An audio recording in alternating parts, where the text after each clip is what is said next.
नमस्कार दोस्तों, आप सभी देख रहे हैं प्लेनेट 4।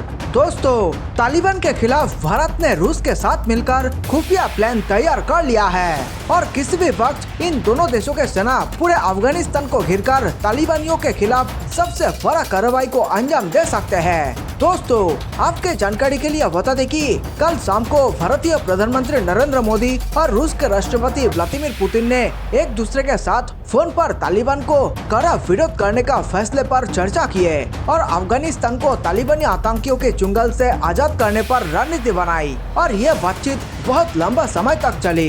इस बातचीत में तालिबान के खिलाफ और क्या क्या कदम उठाया गया, इसको पूरी तरह गोपनीय रखा गया है, क्योंकि मोदी और पुतिन के बातचीत का अगर कोई भी जानकारी तालिबान तक पहुंच जाता है तो वो पहले से सतर्क हो जाएगा और तब उन पर हमला करना उतना आसान नहीं होगा।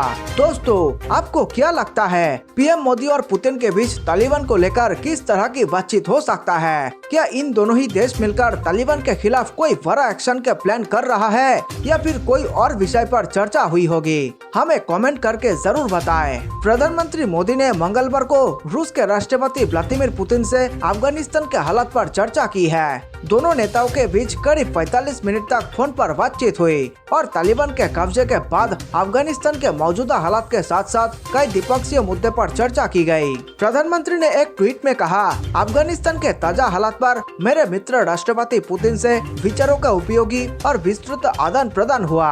हम लोगों ने कोरोना के खिलाफ भारत रूस सहयोग सहित द्विपक्षीय एजेंडे से संबंधित मुद्दों पर चर्चा की। महत्वपूर्ण मुद्दों पर घनिष्ठ विमर्श जारी रखने पर दोनों सहमत हुए। इससे पहले पीएम मोदी ने सोमवार को जर्मनी की चांसलर एंजेला मर्केल से भी अफगानिस्तान में सुरक्षा हालात और क्षेत्रीय मुद्दों पर चर्चा की थी। दोनों नेताओं ने इस दौरान शांति और सुरक्षा बनाए रखने के महत्व पर भी जोर दिया। मर्केल से पीएम मोदी की बातचीत पर पीएमओ की ओर से जारी बयान के मुताबिक दोनों नेताओं ने माना कि सबसे जरूरी प्राथमिकता अफगानिस्तान में फंसे हुए लोगों की स्वदेश वापसी है। उन्होंने द्विपक्षीय मुद्दे पर भी चर्चा की, जिसमें कोरोना वैक्सीन में सहयोग, जलवायु और ऊर्जा पर ध्यान देने के साथ विकास सहयोग, व्यापार और आर्थिक संबंधों को बढ़ावा देने शामिल है। अफगानिस्तान को लेकर बातचीत। इस बातचीत के बाद पीएम मोदी ने ट्वीट किया, आज शाम चांसलर मर्केल से बातचीत की और द्विपक्षीय, बहुपक्षीय और क्षेत्रीय मुद्दों के साथ ही अफगानिस्तान में हाल के घटनाक्रम पर चर्चा की। भारत जर्मनी रणनीतिक साझेदारी को मजबूत करने के लिए हमारी प्रतिबद्धता को दोहराया। रूस के राष्ट्रपति पहले ही अफगानिस्तान के शरणार्थियों के प्रति सख्त रुख दिखा चुके हैं। उन्होंने बीते दिनों बयान दिया कि रूस शरणार्थियों की आड़ में अपने देश के भीतर आतंकियों के घुसपैठ नहीं चाहता है। हालांकि उन्होंने इस मुश्किल वक्त में अफगानिस्तान की हर मुमकिन मदद करने का भरोसा जरूर दिया है।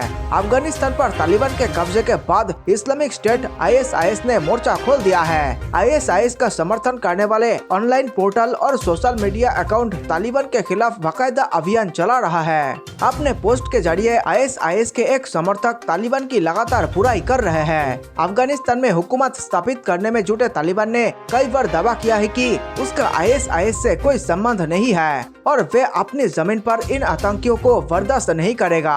वीडियो में आगे बढ़ने से पहले सभी भारतवासियों को मेरा नमस्कार। देश प्रेमियों, वीडियो को लाइक करके आप 5 स्टार दे सकते हैं ताकि हम आपके लिए रोज ऐसे ही राष्ट्रहित में वीडियो लाया करें। दोस्तों, देश हित से जुड़े तमाम खबरों पर हम लगातार नजर बनाए हुए हैं, इसलिए चैनल को सब्सक्राइब करना ना भूलें। हम चाहते हैं कि भारत के कोने कोने में देश हित से जुड़े सभी जानकारी फ्री में पहुंचाई जाए, तभी हमारा प्यारा भारत चीन से आगे निकल पाएगा।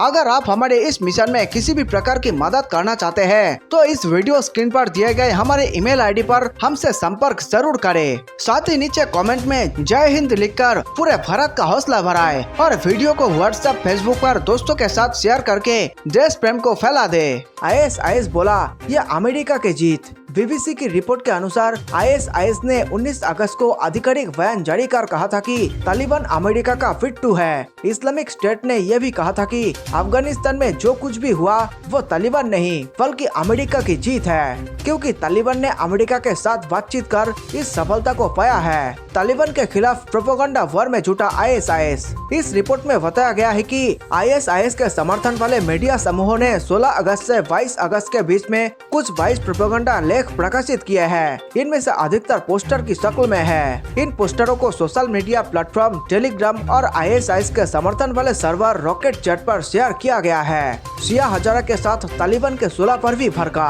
ISIS के समर्थक तालिबान पर अफगानिस्तान के अल्पसंख्यक शिया हजारा समुदाय के साथ सुलह पर भी आक्रोश जताया है। ISIS शिया हजारा समुदाय को गैर इस्लामिक और विधर्मी बताता रहा है। पाकिस्तान और अफगानिस्तान में रहने वाले इन अल्पसंख्यक लोगों पर ISIS कई बार हमला भी कर चुका है। अफगानिस्तान में तालिबान, ISIS में खटपट। अफगानिस्तान में सरकार बनाने जा रहे तालिबान को सबसे ज्यादा खतरा ISIS से लग रहा है। अगर अफगानिस्तान में इस्लामिक स्टेट का प्रभाव बढ़ता है तो इससे तालिबान का असर कम होगा। दूसरा, तालिबान अफगान धरती पर ISIS को रोककर दुनिया को ये संदेश देने की कोशिश भी कर सकता है कि वे आतंकी संगठनों को अब पनाह नहीं दे रहा। ISIS बढ़ाना चाहता है अपना प्रभाव। दुनिया में इस समय केवल तालिबान की ही चर्चा हो रही है। इससे ISIS को अपने अस्तित्व का खतरा महसूस हो रहा है। डर को बेचने वाला ये आतंकी समूह हर हाल में तालिबान को नीचा दिखाने की कोशिश में जुटा है। 1999 में स्थापित हुए ISIS को दुनिया ने 2014 के बाद से ही जानना शुरू किया।